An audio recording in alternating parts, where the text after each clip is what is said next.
नमस्कार मित्रों, एक बार पुनः स्वागत है आपका हमारे YouTube चैनल पर। फ्रेंड्स, अगर आप चैनल पर नए हैं तो प्लीज़ चैनल को सब्सक्राइब कर लीजिएगा, क्योंकि अगर आप चैनल को सब्सक्राइब करते हैं तो हमारी सारी वीडियो आपको दिखता रहेगा। आज के इस वीडियो में हम लोग पढ़ने वाले हैं डू नॉट हैव और डज नॉट हैव का यूज ये कहाँ होता है, और दूसरी तरफ जानेंगे कि हैज नॉट और हैव नॉट का यूज कहाँ होता है, ये दोनों में क्या डिफरेंसेस हैं। डू नॉट हैव और डज नॉट हैव का यूज हम लोग तब करेंगे जब टेंस ना हो। टेंस ना हो तो क्या होगा, तो जिस सेंटेंस में पास है या मे लगा रहेगा या भाई बहन वाला रहेगा, एग्जाम्पल के थ्रू देखेंगे हम लोग, उसमें डू नॉट हैव और डज नॉट हैव लगाना है। और इसमें देखिए, चलिए इसको अभी बाद में हम लोग देखेंगे, पहले इसको देखते हैं। आप आपके लिए देखिए, वो एक एग्जाम्पल लिखा हुआ है, मेरे पास पुस्तकें नहीं है। चलिए अब आप इसको ट्रांसलेट कीजिए। मेरे पास पुस्तकें नहीं है, तो इसका सिंपली ट्रांसलेशन होगा आई हैव नो, और आप लिखेंगे बुक्स। क्या है, यही ना लिखेंगे आप, आई हैव नो बुक्स। लेकिन मैं आपको बता दूं कि ये ट्रांसलेशन आपका गलत है। अब कहेंगे कि कैसे, तो चलिए हम उसी का सीखने वाले हैं। अगर आप कहेंगे कि इसका ट्रांसलेशन इस तरह होगा, आई हैव नोट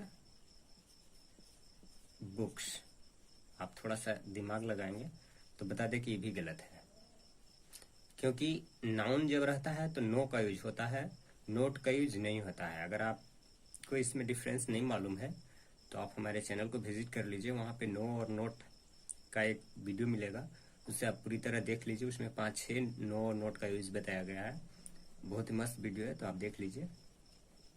अब चलिए हम लोग पॉइंट पे आते हैं। देखिए, डू नॉट हैव और डज नॉट हैव का प्रयोग हम लोग इसी तरह के सेंटेंस में करते हैं। एग्जाम्पल के थ्रू देखते हैं। जैसे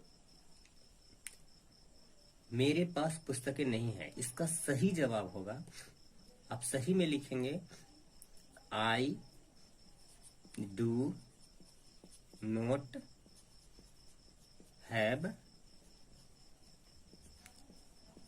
बुक्स।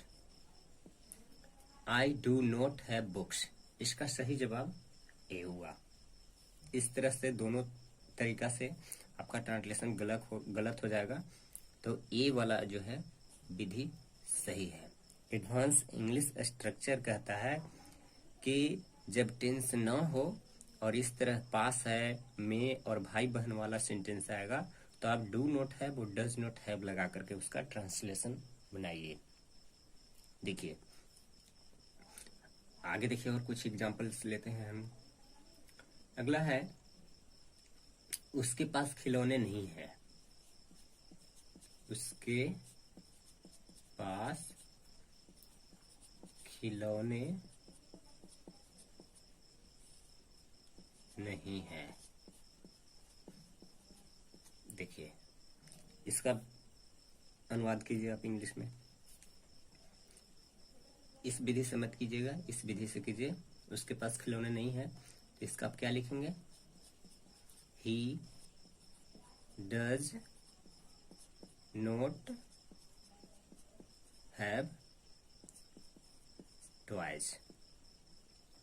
ये इसका सही ट्रांसलेशन होगा, he does not have toys, उसके पास खिलौने नहीं है। अगर इस सेंटेंस में परिवर्तन कर दे, अगर ऐसा रहेगा कि मेरे पास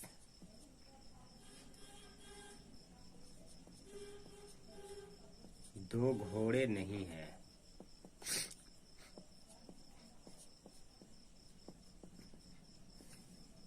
तो आप इसका ट्रांसलेशन क्या बनाएंगे, I do not have two horses. देखिए इसका सही ट्रांसलेशन है। आप इस विधि से मत बनाइएगा, do not have does not have लगा के बनाइएगा, आपका ट्रांसलेशन एकदम सही होगा। चलिए दूसरा एग्जांपल देखते हैं। दूसरा एग्जांपल हम लेते हैं, मेरे मोबाइल में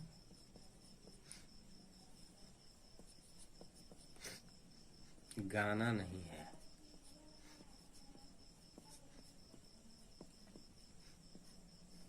इसका आप अनुवाद कीजिए। तो आप इसे लिखेंगे, my mobile does not have song. इन्हें लिखेंगे। देखिए समझने के लिए और कुछ एग्जाम्पल लिया गया है।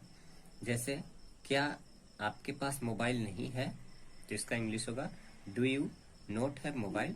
मेरे पास कुछ नहीं है, I do not have anything. मेरे पास क्या नहीं है, what do I not have. सब में इसी पैटर्न का यूज किया गया है। अगर आप चेंज करेंगे तो गलत हो जाएगा। उसके दो भाई नहीं है, देखिए ये वाला आ गया क्वेश्चन, भाई बहन वाला। उसके दो भाई नहीं है, he does not have two brothers. मेरे पास दो कलमे नहीं है, पास वाला आ गया, मेरे पास दो कलमे नहीं है, I do not have two pens. तो आशा करते हैं कि आपको समझ में आ गया होगा कि डू नॉट हैव और डज नॉट हैव का प्रयोग हम किस सिचुएशन में करते हैं, जब टेंस न होगा। देखिए ये सब टेंस वाली सेंटेंस नहीं है, तो टेंस नहीं होना चाहिए, और पास है में या भाई बहन वाला सेंटेंस आएगा तो आप डू नॉट हैव और डज नॉट हैव लगाएंगे। अब दूसरे टॉपिक पे आते हैं। दूसरा टॉपिक है हैज नॉट और हैव नॉट। तो इसमें देखिए करना क्या है कि जब प्रेजेंट परफेक्ट टेंस रहेगा और नेगेटिव रहेगा तो हैज नॉट और हैव नॉट का यूज किया जाता है। इसमें था कि टेंस नहीं रहेगा, इसमें है कि जब टेंस रहेगा तब आपको हैज नॉट और हैव नॉट का यूज करना है। ये आपको मेजर डिफरेंस है दोनों में। इसमें टेंस रहेगा तो ये यूज करना है, नहीं रहेगा तो डू नॉट हैव और डज नॉट हैव का यूज करना है। क्लियर हो गया। अब देख लीजिए एग्जाम्पल इसका। वह नहीं खा चुकी है, सी हैज नॉट ईटेन। तुम नहीं पढ़ चुके हो, यू हैव नॉट रेड। क्या राम नहीं लिख चुका है, हैज राम नॉट रिटन। सीमा नहीं दौड़ चुकी है, सीमा हैज नॉट रन। इस तरह से आप दोनों में डिफरेंस देख लिए। धन्यवाद।